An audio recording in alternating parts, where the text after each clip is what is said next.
આવો દુકાળ પીડ્યો. દેવાનંદ ભેડા નામનો ચારણ જેઠ જો કોરો જાય તો એનો ખંડમાં ખટકો નહીં, પણ આહારનો એક દી જાય તો વહમો લાગે વેરણા. જેઠ જો કોરો જાય તો એનો ખંડમાં ખટકો નહીં.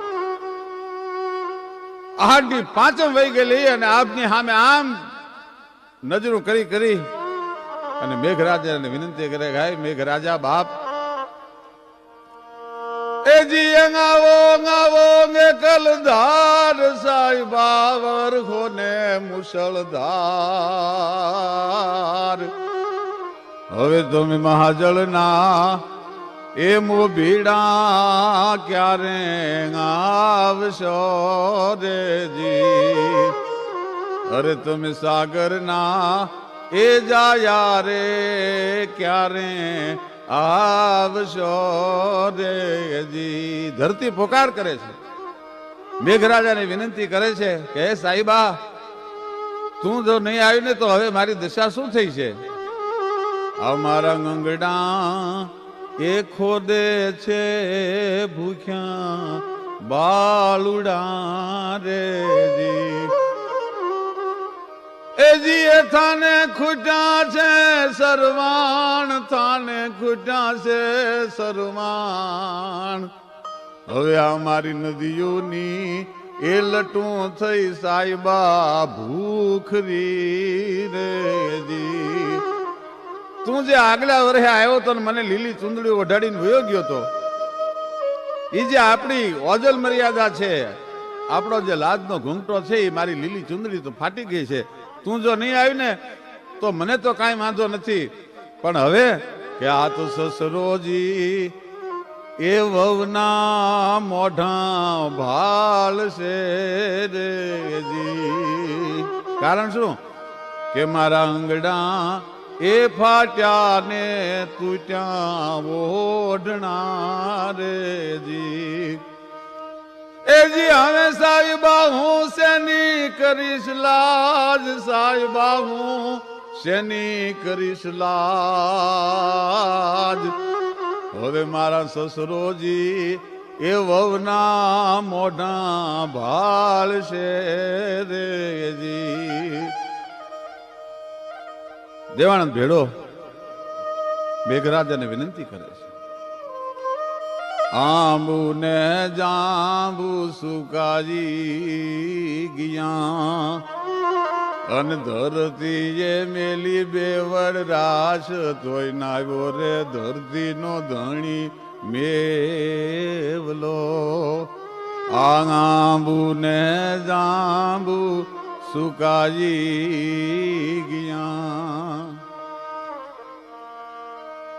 મેઘરાજા આવતો નથી, વિનંતી કરે છે. પંડિત અને પોતાના છોરાથી વાલા એવું પશુધન છે એ કાલના જડવામાં હોવામાં વંડાણું.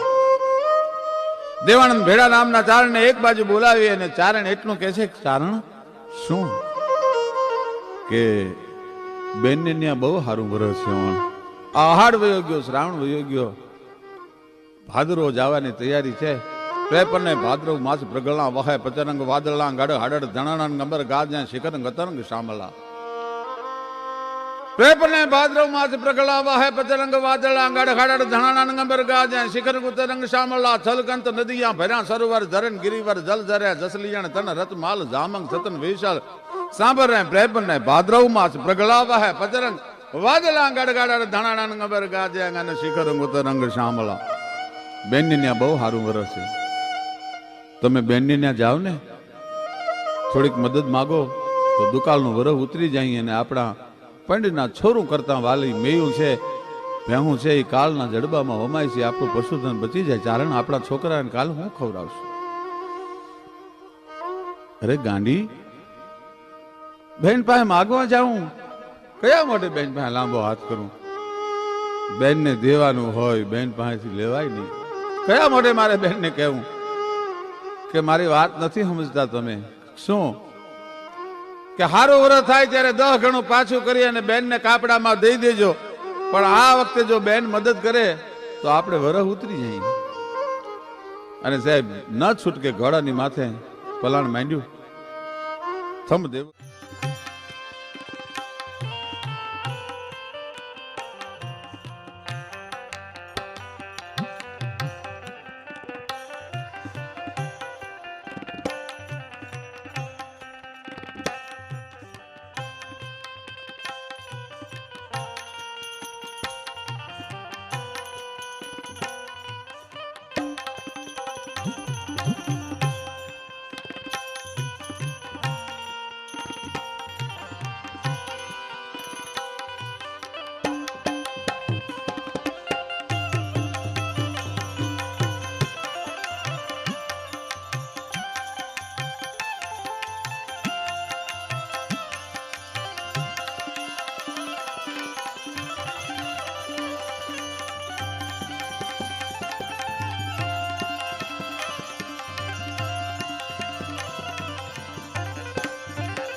માંડે થોડા છાતી બાપ ઢાલુથી ચોડા ખડતરી શાને થેલ નખોડા અને કોબા ધણી સમાપે ઘોડા વેત કટી જૂઠની વાલે ત્રિંગ બાજોઠિયા હરખી તાલે ઈ નીર પાવા બેટાને ન હાલે એને આલણ હરો મોજમાં ગાલે હાંકળ વાંભ મોકલી છોટી કલમ સારખી દોઈ કનોટી કુકડના જેવી કંધરોટી અને માણેક લટ મોઢાથી મોટી આવા ઘોડાની માથે સવાર થઈ અને નીકળ્યો ભાઈ ઘોડલીને રમાડતો રમાડતો પોતાના બને વિના ગામના પાદરમાં આવ્યો. ઊંચી પડતારનું મકાન હિંડોળા ખાતે બનેવી હિંચકે છે અને પોતાના હાળા દેવાનંદને આવતો જોયો. પણ જ્યારે જ્યારે વરસાદનો દુકાળ પડતો હશે ને ત્યારે ત્યારે ક્યારેક માણસના હૈયામાં નેહનો દુકાળ પડી જતો હશે, પ્રેમનો દુકાળ પડી જતો હશે. સતને તો સાયા ઘણી અછતને કોણ આપે, અજો કહે ઉલાણી ઓલી ટાઢીએ કોણ તાપે, બાકી સતને તો સાયા ઘણી અસતને કોણ આપે. ખબર પડી કે માગવા આવતો છે, એના દેહમાં દુકાળ છે એટલે પોતે ઓરડામાંથી પાછલા બારણેથી નીકળી ગયો ને એની પત્નીને કહેતો ગયો તારો ભાઈ આવે છે જોજે હો, મોહમ્મદ દેતની બોલાવતી નહીં, એના દેહમાં દુકાળ છે, માગવા આવતો હશે. પણ આ પોતાના બનેવીને હિંડોળા ખાટીથી હિંચકતો ઓરડામાંથી પાછલા બારણેથી નીકળતો જોયો અને ધરતી માગ આપે તો હમાઈ જવાનું મન થયું. ઓહો, આ સ્થિતિ. એક દુકાળ ઉતરવા માટે એની પાસે માગવા જાતો તો મારા બની મોઢું ફેરવી લીધું, ધરતીના માકારા મીંડા થવા. સમય ઘણી વખત માણસના જીવનમાં એવો આવે છે કે ત્યારે પોતાના પારકા બની જતા હોય છે. શું કરવું, ક્યાં જાઉં? પણ હવે બેનને મળ્યા વગર જઈશ તો બેનને ખબર પડશે, બેન આહુડા પાડશે. હો, મારે મળવા તો જાવું જોશે. બેન પાત્ર એવું છે, ગોપીચંદે જયારે ફકીર લીધી ત્યારે મેનાવતીએ કીધું હતું બેટા દુનિયામાં જ્યાં જવું હોય ને બધે જાજે, પણ એક જગ્યાએ ન જાતો મારા બાપ, ત્યાં તારો ભગવો રંગ ધોવાઈ જશે. દેશ રે જાજે ને બેટા તું તો પર દે જાજે જો વણગેક નો એ જાતો રે બેનડીન દેશ એ વ્રતરી. કારણ શું? બેનલબા જો હે રે બેટા તારી ભગવી કંથાયું જો તો રોઈ રોઈ અન દરિયો છલકાવે એ ભ્રતરી તો રોય રોય અને રાણાને રે લાવે એ ભ્રતરી. મારી બહેનને મળ્યા વગર જાય બેન આહુડા પાડશે. અને બેન ના ડેલી આવી ઘોડી ઉભી રહી. બેનડી તો બેન છે, ગડગડતી દોટ મૂકી, મારો જવતલિયો આવ્યો, મારો વીર આવ્યો. ખમા બાપ આમ કરીને પોતાના દહ્યા આંગળીના ટાચકા બોલાવીને વીરના ઓવાળના લીધા ભાઈ, વીરના મીઠડા લીધા, વીરના ગાંગલા લીધા. બાપ ભાઈ ઘોડેથી પલાણ છાંડો ના બોન. હા તો મને એમ થયું કે તારા ગામની બાજુમાંથી નીકળ્યો તો બેનને રામ રામ કરતો જાવ, જય માતાજી કરતો. સુખી તો છો ને ભાણેજનું બધા મજામાં? હા બાપા મારે ઉતાવળ છે બેન, રોકાવા એવું નથી. લે જય માતાજી એટલું કહીને ઘોડીની ફરંટી ખવડાવી હાલ તો થઈ ગયો. પણ જોગમાં આવું ને પ્રાર્થના મીંડો કરવા કે આય માં, આય ભગવતી, આ દિવસ દેખાડવા તા મને. આવડ ખોડલ ગાવે ગાવે મોગલ મચ્છરાલય માત ગાવે મેલડી જાગી જ્વાળા દાઢ હાલી અંબે કર્નલ ગાવે ગાવે બહુચરંગરો બાલી હાલી ગાવે હિંગોળ ગેલેલા જલ મહાકાલી સમરસ સભી નવલખ શકત 84 ની ચારણા ઉપરે દેવી ગાવો ગબેન માં સેવક કાજ સુધારણા. હે માં એટલા એટલા પોકાર કર્યા, મેઘરાજા આવ્યો નહીં. અને મારે આ દિવસ જોવા પડ્યા બાયું થઈ બુઢિયું કે ઘણી નિંદરે ઘેરાણી વે ગઈ છો કે વિદેશ હો ગઈ. ક્યાં વહી ગઈ છો? વિદેશમાં વહી ગઈ છો? માંદી પડી ગઈ છો? પગે લંગડી થઈ ગઈ છો? બુઢી થઈ ગઈ છો? કેમ હાથ નથી સાંભળતી? પણ મોઢા ફાડીને માવડી જેદી છોરુડા દીએ સાદ તેદી ધરતી એ ધામણ જરે અને વાદળ અહીંયા વરસાદ. પણ ત્યાં તો પોકાર સાંભળ્યો ને આભમાં વાદળી ચડી ભાઈ, ગાડી ખરી જેવી નાની વાદળી ચડી. અને આ વર્ષા ઋતુ અત્યારે આવી છે. મેઘરાજાને લડાવતું કવિ કાગનું અદ્ભુત ગીત છે. મેઘરાજ તો આ ધરતીને પરણવા માટે આવે છે ત્યારે મેઘરાજા રૂડો કેવો લાગે છે. કેવી રીતે મેઘરાજા આવ્યો? આભમાં વાદળી ચડી ભાઈ, સોમ કડક ધાણા કરીને વીજળીનો કડાકો થયો.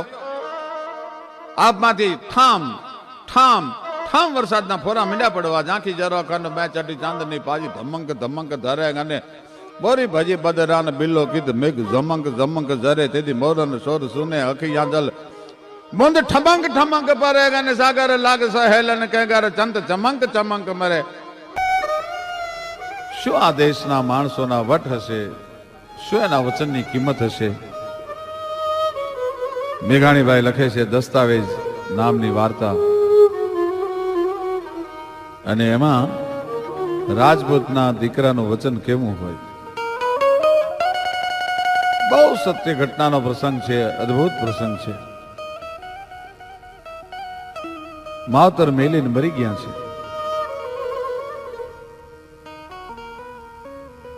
દીકરો ધીરે ધીરે ધીરે ધીરે ધીરે ધીરે ધીરે મોટો થવા માંડ્યો. નહીં કુટુંબી નાતરો પિતા ભોમ પખે ઊંચો આબ જકે અને મારે ધર નીચી પાવર ના ધણી.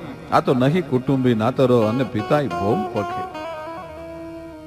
ઊંચો આબ અને ધરતી સિવાય દુનિયામાં બીજું કોઈ હગું વાળું નથી. માવતર એની વાહે એક બાપ દાદાની પરંપરાનું ખોરડું છોડતા ગયા છે અને દીકરાનું નાનપણથી હક પણ કર્યું હતું, હક પણ વાળી કન્યાને છોડતા ગયા છે. બીજું કોઈ નાનું મોટું નથી.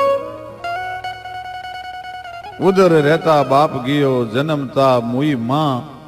ઘણ વીતી અને ઘણ વીતશે હજી ઘણાય પડશે ઘા. નોધારો જુવાન મોટો થવા માંડ્યો. 18 વર્ષનો જયારે જુવાન થયો ત્યારે સામે વાળે જે જગ્યાએ દીકરાનું સગ પણ કર્યું છે. આ કઈ કમાતો નથી, આની પાસે કોઈ સંપત્તિ નથી, કોઈ પોતાની પાસે થોડો ઘણો ગિરાસ હતો. ગિરાસ તો ગીરો મુકાઈ ચુક્યો છે. રાજપૂતો એકવાર સગ પણ કરે પછી ફોક ન કરે. પણ આવા દીકરાને દીકરી મારી નાનપણના બોલે બંધાણા છે, હક પણ કરેલો છે, પણ કેમ મારે દીકરી દેવી? પણ એની જુવાનીનું પારખું એકવાર સામેવાળાને એના જે સસરાને થયું એના મામાને એમ થયું કે એકવાર આનું પારખું કરી જાઉં, કેટલાકમાં જુવાન છે. જવાહર હોય છે એની પરખ કરવી નથી પડતી. કહે છે પુત્રના પગ પારણે પર ખાઈ જાય છે. સામે વાળાએ દીકરીના બાપે જુવાનને કેવરાયું કે જુવાન ભાણેજ, આવતા વૈશાખ મહિનાની વૈશાખ સુદ બીજના દિવસે તું 1000 રૂપિયા જો રોકડા લઈને આવીશ તો મારી દીકરી તને પરણાવીશ, ને તો મારી દીકરી હું બીજે પરણાવી દઈશ.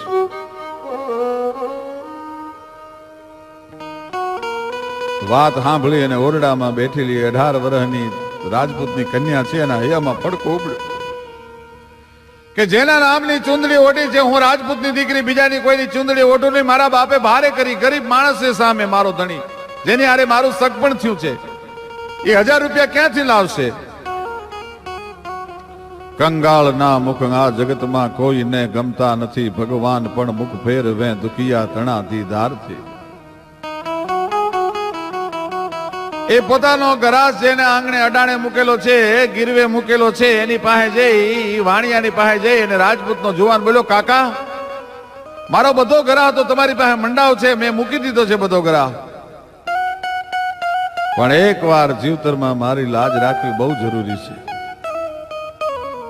કે તમારી પાસે દરબાર કઈ મૂકવા જેવું હોય તો આપો, અડાણે મૂકવા જેવું, ગીરો મૂકવા જેવું હોય, બોલો શું જરૂર છે? કાકા 1000 રૂપિયા જોઈએ છે. 1000 રૂપિયાની મારે જરૂર છે, ને તર મારી પરણેતર બીજાને જાય, જેના નામની મારા નામની જે રજપૂતાણીએ ચુંદડી ઓઢી છે બીજાને જાય, એ મારાથી ગમતું નથી. અને સામેથી મારા મામાએ કહેવરાયું છે કે વૈશાખ સુદ બીજના દિવસે 1000 રૂપિયા લઈને આવીશ તો તને મારી કન્યા પરણાવીશ. કાકા તમે કયો એ લખી આપો, કયો તો મારા પ્રાણ લખી દો, તમારા ચોપડાની માલપા ઉધાર. વાણીઓ ઝીણા ઝીણા દાંત કાઢે છે કે દરબાર, પ્રાણને મારે કાંઈ પડી કે વાળીને એના પેટ નથી ભરાતા, પણ રાજપૂતના જુવાનમાં સચ્ચાઈ લાગી કે કંઈક તમારે મારી પાસે ગીરો મૂકવું જોઈએ, પણ જેની ખોરડાની ખાનદાની હતી, નસે નસમાં રાજપૂતાનું લોહી દોડતું હતું ભાઈ. એને વાણિયા પાસેથી એક કાગળ લીધો અને કાગળ લઈ અને દસ્તાવેજ તૈયાર કર્યો. દસ્તાવેજ તૈયાર કરીને એમાં લખ્યું કે હું રાજપૂત છું, બોલ્યું ફરીશ નહીં. વાણિયાના દસ્તાવેજમાં રાજપૂતે લખી દીધું કે તમે મને 1000 રૂપિયા આપો છો મારા લગ્ન કરવા માટે, લગ્ન કરીને હું રાજપૂતાણીને લઈને આવું, પણ જ્યાં સુધી કાકા હું તમારું લેણું 1000 રૂપિયા ન ભરું ત્યાં સુધી રાજપૂતાણી મારે મન માં અને બેન છે. અને દસ્તાવેજમાં પોતે પોતાના વાણિયાને પરોના પલા મીંડા છૂટા, સાબાસ રાજપૂત, સાબાસ રાજપૂત થવા માંડ્યું ભાઈ. પોતાના મામાના ગામ આવી અને 1000 રૂપિયા ભર્યા ડાયરાની વચ્ચે, ભર્યા ડાયરાના કોથળી રૂપિયાની મૂકીને કીધું કે લ્યો મામા, આ તમે કહેતા હતા ને કે 1000 રૂપિયા નહીં લાય વૈશાખ સુદ બીજ સુધીમાં, તો બીજ તારી અને ત્રીજ મારી, હું મારી દીકરીને બીજે પરણાવી દઈશ, તો ગણી લ્યો આ 1000 રૂપિયા રોકડા લઈને આવ્યો છું. પણ ત્યાં તો ડેલીમાં બેઠેલો ડાયરો ફિટકાર મીંડો દેવા. આવા ગરીબ માણસને 1000 રૂપિયા માટે થઈને તે એટલો બધો મુશ્કેલીમાં મૂક્યો. ડાયરો રાજપૂતો જે બેઠા બધા ઉભા થઈને વિયા ગયા. ઓરડામાં બેઠી બેઠી ક્ષત્રિયાણી જેણે જે ગરીબ જુવાનના નામની ચુંદડી ઓઢી છે, એ હૈયામાં ફડાક ફડાક ફડાક ફડાક ફડક થાય છે કે 1000 રૂપિયા લઈને તો આવ્યો, પણ મને લઈ જશે પછી મારા બાપના નામે મેણા મારી મને દુઃખ બહુ દેશે. ટૂંકમાં વાત કરું, ઘડિયા લગ્ન લેવાના, કંકુની લોળ જેવી રાજપૂતાણી ઉજળ ઓરડાને ઉજાળવા માટે થઈને આજ આવી છે. માંડું, છાંડું, ચાકળા, ચંદરવા એ બધાને એકદમ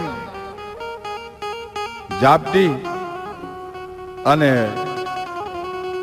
વર્ષો જૂનો માં જે ચાકળા ચંદરવા મૂકીને ગઈ હતી, પછી એની ઉપર જે ધૂળ ચડી ગઈ હતી, ધૂળને ખંખેરી અને છણ છણ છીંકો આવે એવો ઓરડો છે, એ રાજપૂતાણીએ ઓરડો ઉજાડ્યો ભાઈ.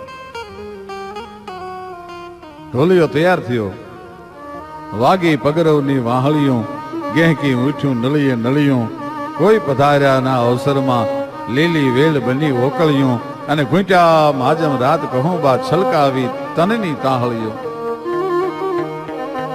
રોમ રોમ તરબોલ ધુપેલે આજ ફરી ઓડિયામાં આંગળીયું અને વાગી પગરવની વાહળિયું ત્યાં તો ગહેકી ઉઠ્યું નળીએ નળિયું થાયો. પરણ્યાની પહેલી રાત પણ પેલો ઝોન પેલો પરોઈ રેન રો અલ દીવડો જી જાકમ જોર એ ધણ ત્યાં એ ગોલો પીજો કાંટાળો કેવડો એ ગન ધણ જો કંકુની લો. રાજપૂત ઓરડે આવ્યો પણ પોતાના હાથની માલપા જે ભવાની હતી વાણિયાને લખી દીધું હતું જ્યાં સુધી તારા 1000 રૂપિયા ન ભરું ત્યાં સુધી મારી પત્નીને હારે ઘન સંસાર નહીં ભોગવું, ત્યાં સુધી મારી પત્ની મારે મને મારી માં અને બેન છે. એટલે એક જ ઢોલિયામાં બે ખૂતા પણ વચ્ચે ખુલ્લી તરવાર મૂકી દીધી. 1 દી 2 દી 3 દિવસ રાજપૂતાણીના મનમાં એમ થાય છે કે મારા બાપે 1000 રૂપિયા માંગ્યા એનું આ રાજપૂત મારી હારે વેર વાળે છે.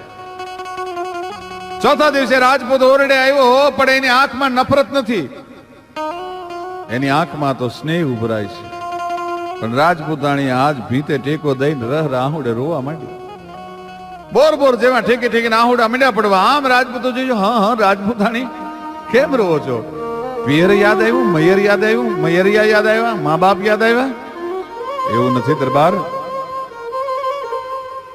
આ તરવારનો ભેદ શું છે મને ખબર નથી, પણ એવી મારી કઈ ભૂલ, એવો મારો કયો ગુનો કે તમે વચ્ચે ખુલ્લી ભવાનીને મૂકીને સુવો છો, વચ્ચે તરવાર મૂકીને સુવો છો?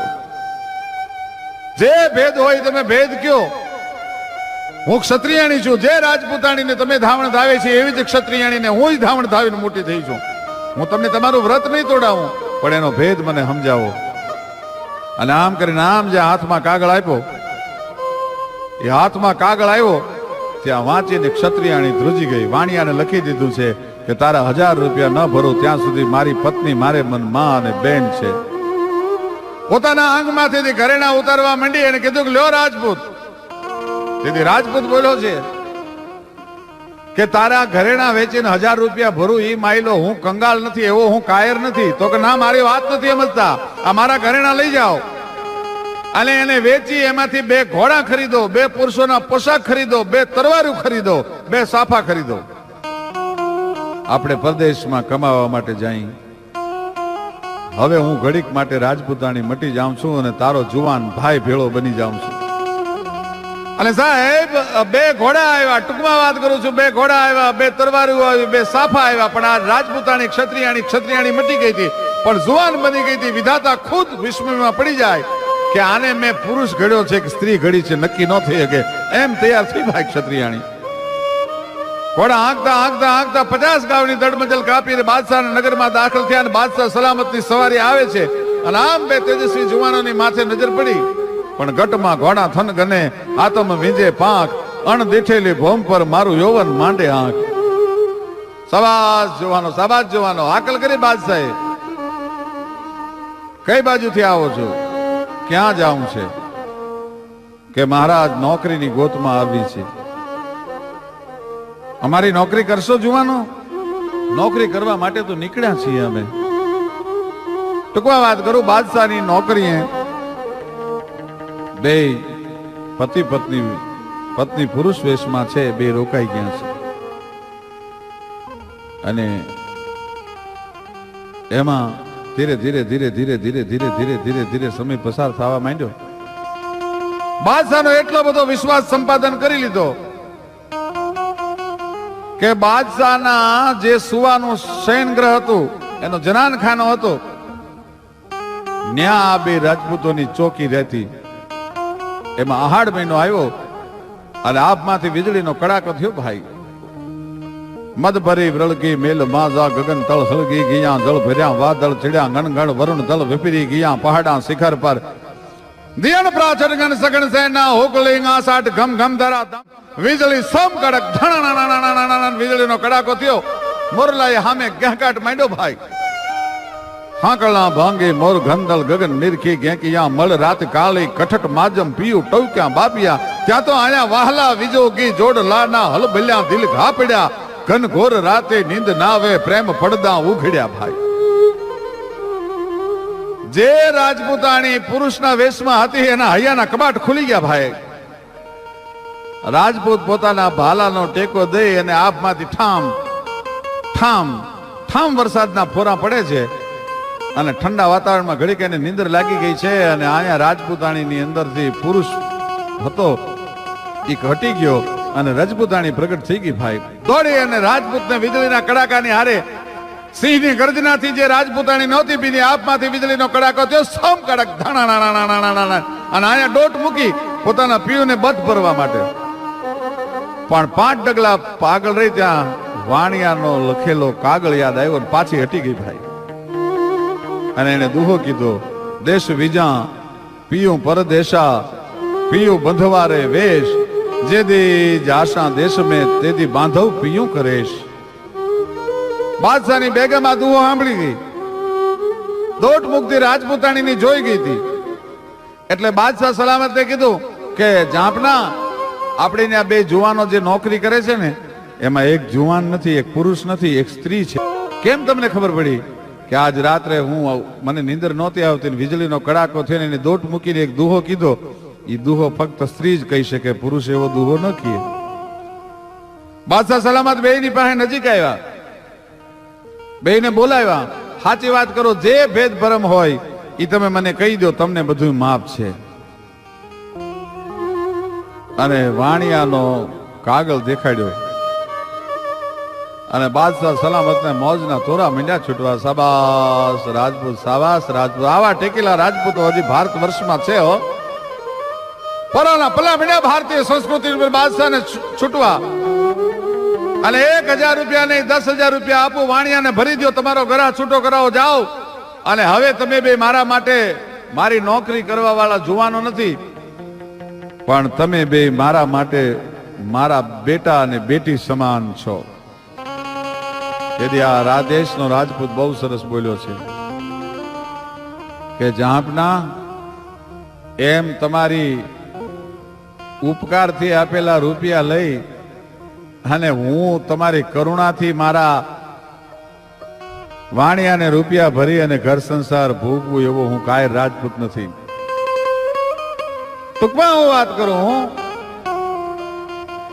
કે બાદશાહ સલામત શિકારે જવા માટે નીકળ્યા છે અને 2 રાજપૂત ભેળા છે, રાજપૂત ને રાજપૂતાણી 2 ભેળા છે. અને એમાં હાવજનો શિકાર કરવા માટે બાદશાહ સલામત નીકળ્યા છે અને એમાં હાવજે નિશાન ચૂકવાડી દીધું અને બાદશાહની ઉપર ઘે ઘે ઘે ઘે કરતો જેમ હાવજ આવ્યો. પણ આયા રાજપૂતાણીના હાથમાં જે ભાલો હતો એ ભાલો છૂટ્યો, હાવજને હોહરો વીંધી નાખ્યો મોઢામાંથી બહાર. હાવજ પીડ્યો, બાદશાહને પોરના પલ્લા છૂટ્યા. પોતાનો જીવ બચાવવા માટે થઈને 5000 રૂપિયાનું ઇનામ આપ્યું.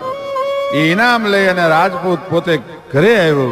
ઘરે આવીને વાણિયાને 1000 રૂપિયા રોકડા આપ્યા